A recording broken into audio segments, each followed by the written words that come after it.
Todos os dias, nossos sentidos são inundados por cores, sons, movimentos,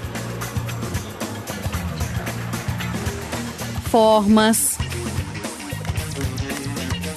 luzes, texturas. São estímulos visuais, sonoros, táteis. E nós usamos desses elementos para nos expressar. Você expressa de várias maneiras, tanto nas cores da roupa, quanto sua maneira de andar, sua expressão no olhar. Não é à toa que quando a gente está de luto a gente usa preto. O azul pode me trazer, me lembrar o céu. O branco significa paz. O movimento, o som, a forma e a cor são elementos fundamentais do chamado fazer artístico. A partir da intenção, do desejo, da expressão dos artistas, esses elementos se combinam.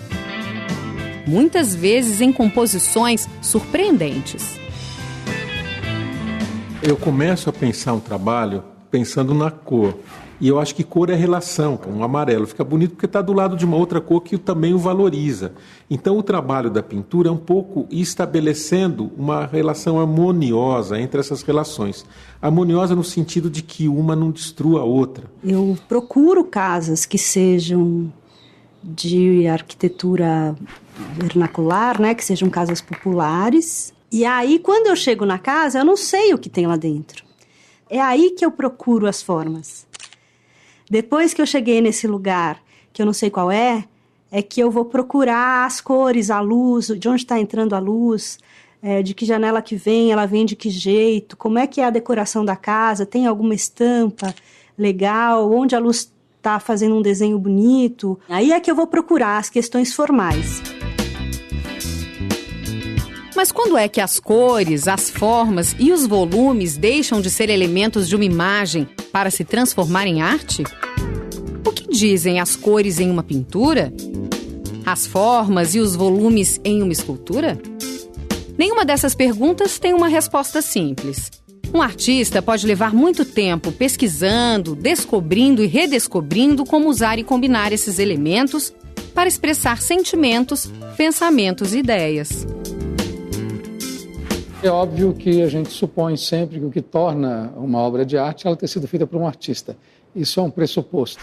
Porque o artista tem uma intenção, porque o artista tem uma linguagem, ele tem uma visão de mundo, ele traduz essa visão de mundo realizando obras das mais variadas características. Pode ser uma pintura, uma fotografia, uma escultura, pode ser alguma coisa, inclusive, que nem se assemelha a isso, porque hoje a noção de arte ela se ampliou consideravelmente. O que se demanda de um objeto de arte, o que se espera, o que se chama, são objetos que trazem à mente relações, despertam, destravam em nós determinados aspectos que não são comuns, não são ordinários, não são habituais, não são triviais.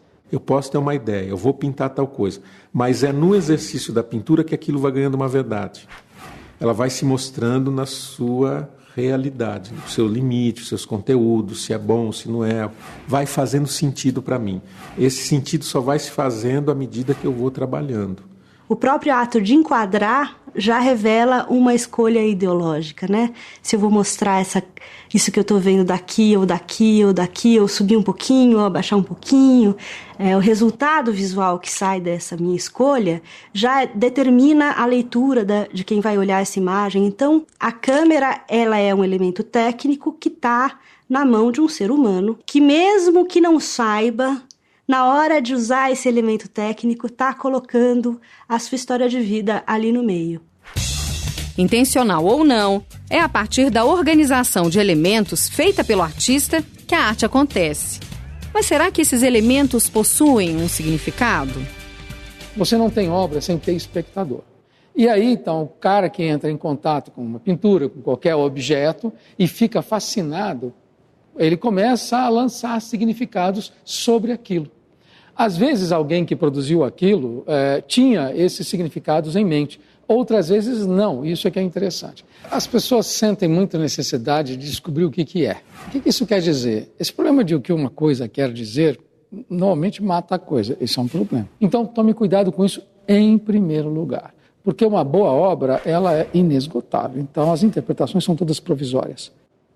Eu acho que a nudez, à primeira vista, é a que mais chama atenção. Pelo fato dela estar com um seio à mostra, acredito que ela tenha passado essa mensagem a uma mulher guerreira, trabalhadora, que teve não sei quantos filhos. Talvez a intenção dela seja sair do comum, sair da fotografia, que está tudo no lugar, onde tudo é normal, e chamar atenção, realmente. O Duchamp tem uma frase que eu gosto muito, ele fala assim: entre o que você planeja fazer e o que de fato você faz, existe uma diferença. Essa diferença se chama arte. Planejo a técnica. Então, de tanto fotografar, eu saquei que se eu usar um tempo de exposição maior e um diafragma super fechado, porque os ambientes são escuros, eu preciso usar tripé, eu fui sacando com a experiência que quanto maior ele fosse, mais eu conseguia um desvio na cor, mais eu conseguia sair da cor real daquele ambiente.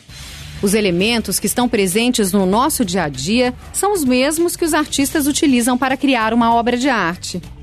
Mas como é que se faz para interpretar esse conjunto de elementos?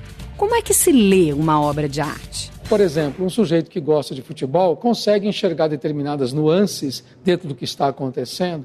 Quem que deve entrar, aquele sujeito deve sair, o time está falhando do lado direito, não é? Que vai muito longe de um cara que seja um simples espectador que entrou lá e está fascinado por aquele jogo. Porque é bonito, porque é um belo espetáculo, não é? Então, você pode, diante de uma pintura, diante de um trabalho, ficar fascinado por um determinado aspecto primeiro. Mas a obra de arte, como um jogo de futebol, vai interessar pelas outras camadas. Tudo isso é treino, tudo isso é estudo. E também no campo da arte isso acontece como em qualquer outro campo humano. Se a pessoa se aproxima com sensibilidade, enfim, não precisa ter bagagem cultural, não precisa ter erudição para entender. Eu acho que o meu trabalho tem uma característica de leitura que fala mais alto no Brasil, que é o fato de que todo mundo tem uma memória de uma casa dessas. Quando o trabalho foi para fora e quando ele anda em outros lugares, a reação é diferente. Então as pessoas se atêm à forma, à cor, ao desenho, né, à composição. E tem outras leituras aí que não dependem de mim, quem está lendo aqui, que vai ver o que quiser, né? Já cheguei na casa de uma amiga e a minha obra estava de ponta cabeça. Dá para entender que tem duas cruzes, dá para entender o vermelho. Mas a gente nunca vai entender exatamente o que o artista queria passar, porque ele estava fazendo aquilo, ele tem os entendimentos dele. É sempre diferente para quem olha, porque a pessoa traz a sua bagagem de entendimento. Eu tive a impressão que parecia uma bandeira de algum país. Tem que deixar a imaginação rolar, senão não chega em nenhum sentido. Na arte não existe sem espectador. É ele quem fecha o círculo. É ele que está na outra ponta. A obra de arte começa e termina naquele que está se relacionando. Quer dizer, o artista é só um agente desse papel. Ele é fundamental. Sem ele não há obra, mas sem espectador nada acontecerá. A mensagem da arte pode ser transmitida até mesmo ao aprisionar as teclas de um piano. A prisão cala o som.